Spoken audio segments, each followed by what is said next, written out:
Police হওয়ার কারণে আমার একটু মনটা খারাপ ছিল। পুলিশ সাহেব বলতেছে যে আমি বিমান বাহিনীর কোন অফিসার হারাইছে, এটা বন্ধ করে দিতাম। দেখে আমার কান্নায় পড়ছে, ভাই আপনি আমার ফেডো লাগতে মারলেন। গরিবের বুফে নামে পরিচিত মিজানুর রহমানের ভাতের হোটেল ভেঙে দেয়ার গুঞ্জন ওঠে সামাজিক যোগাযোগ মাধ্যম ফেসবুকে। সমাজের নিম্ন আয়ের মানুষদের স্বল্প খরচে খাওয়ান মিজানুর রহমান। সরেজমিনে দেখা যায় দোকানটি চলছে আগের মতোই। মানুষ আসছেন নিজ হাতে খাবার নিয়ে খেয়ে টাকা দিচ্ছেন নিজের মতোই। প্রথম যারা ভিডিওটা নিছে এরা দেখে আমার কালকে আরও কান্নায় পড়ছে যে ভাই আপনি আমার অনেক বড় ক্ষতি করছেন। আপনি যদি এই চ্যানেলে না ছাড়তেন তাহলে কোনো মিডিয়া জানতো না। আমার তো মোবাইল নেই, আমি জানিও না, ছাড়তাম এটা জানিও না। মানে আপনি এটার সমস্যার সমাধান করে দিবেন। তো কয় কী হয়েছে? আমি কই যে পুলিশ আইছিল কিছুক্ষণ আগে, পুলিশ সাহেব বলতেছে যে আমি বিমান বাহিনীর কোনো অফিসার হারাইছে, এটার বন্ধ করে দিতাম। তো আমি বললাম যে আমার একলা বন্ধ করতে না, সবারে। কয় তুমি আগে বন্ধ করো, হরে বোঝা যাবে না।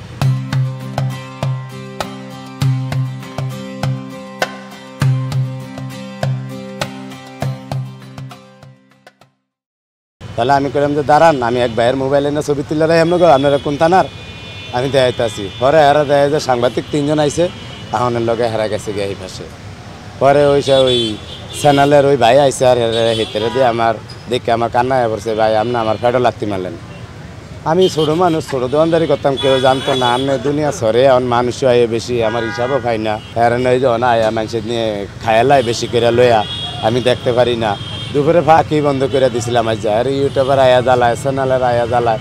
চ্যানেলের 20-30-40 জন থাই, কাস্টমার 20-30 জন থাই, আউট মানুষ দেখতে থাই। এর 1-200 মানুষের জ্বালা একজনে কেমনে সহ্য করে? এলাকা আমি মনস্তাপ করছিলাম যে এই ছোটো ফাতিল টাতিল হয় না, কালকে বন্ধ করে দিব। কয়েক চ্যানেলে কইছি। এলিগে আমার এক ভাই ওই যে হাড়ি পাতিল কিনে দিছে অনেক বড় বড়, মানে 2 দিন কইছিলাম বন্ধ করে রাখো, মনে আর হারলাম না। মানে এতে যখন এটা দিছে, এটা লইয়া তার ঘরে বইয়া থাক লইব না, পাবলিকের খেজমত করতে হইব। মানে চালিয়ে যাম আল্লাহ বাসা করে, এখন ভালোই আছে আল্লাহ দিলে। ভাইরাল হওয়ার পরে আপনার কাস্টমার বেড়েছে কিনা? বেড়েছে। বেড়েলে কি মানুষ বেশি হইলে আমি একলা পারি না। তো আমার ভাই কইছে যে একজন ভাই কইছে যে তোমার একজন লোক দিব আমি, হ্যার বেতন আমি দিব, তুমি খালি হ্যারে পাক করে এখন থিয়া দিবা, হ্যাঁ কয় পিস নেয় চাইব, আর তোমার সব আগের মতোই চলবো। আমি কইছি আগের মতোই আমি সব রাখুন, খালি একজনে ছায়া থাকবো সিসি ক্যামেরার মতো, কয় পিস লয়, আর সবে আমি একলা করবো। 500 মানুষেরও আমি একলা খাবাই তার মুখ।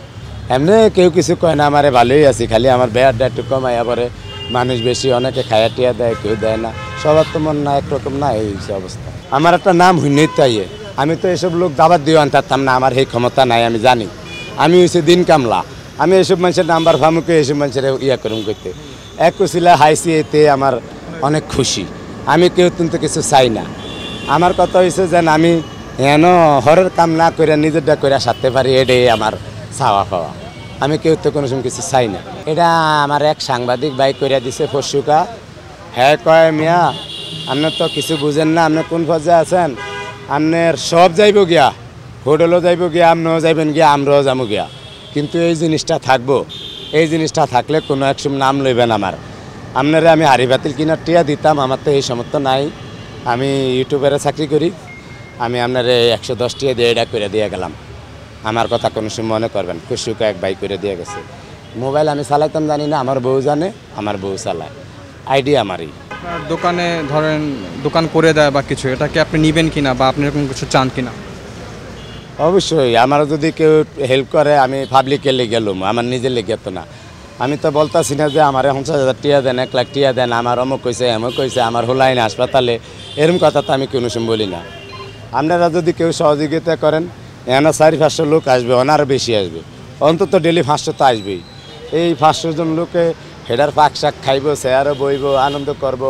আবার একটা ব্যান হইলে মনে করেন যে পানি টানি টাইনে আনন্দ লাগে, এইসব সিস্টেম ফাইলে আমি অবশ্যই করবো। এখানে তো মনে করেন এই যে রিক্সাগুলো দেখতেছেন, গাড়িগুলো দেখতেছেন, এগুলো মনে করেন যে কখনোই দাঁড়াইতো না। এখন যেহেতু এখানে একটা খাওয়ার মতো একটা পরিবেশ হয়েছে, এখানে অনেকে এসে দাঁড়ায়, রাস্তাটা ছোট হয়ে যায়। তখন এই যে রানিং পুলিশ আসলে হয়তো ওনাদের সমস্যা হয়ে যাইতে, তো এই কারণে বেটু দিছে। এখানে আমাদের মতো মানুষের জন্য এটা খুবই উপকারী একটা বিষয়। যেরকম আমরা অল্প টাকায় ভালো খানা পাইতেছি, উচ্ছেদটা করাটা কি ভালো হবে, মানে গরিব মানুষ খাইতে পায়, সিএনজিওয়ালা, রিক্সাওয়ালা সবাই খাইতে পায়, তৃপ্তি মিলিয়ে খায়। আমি আজকে প্রথম খাইতেছি, আলহামদুলিল্লাহ খাবারের স্বাদ ভালো।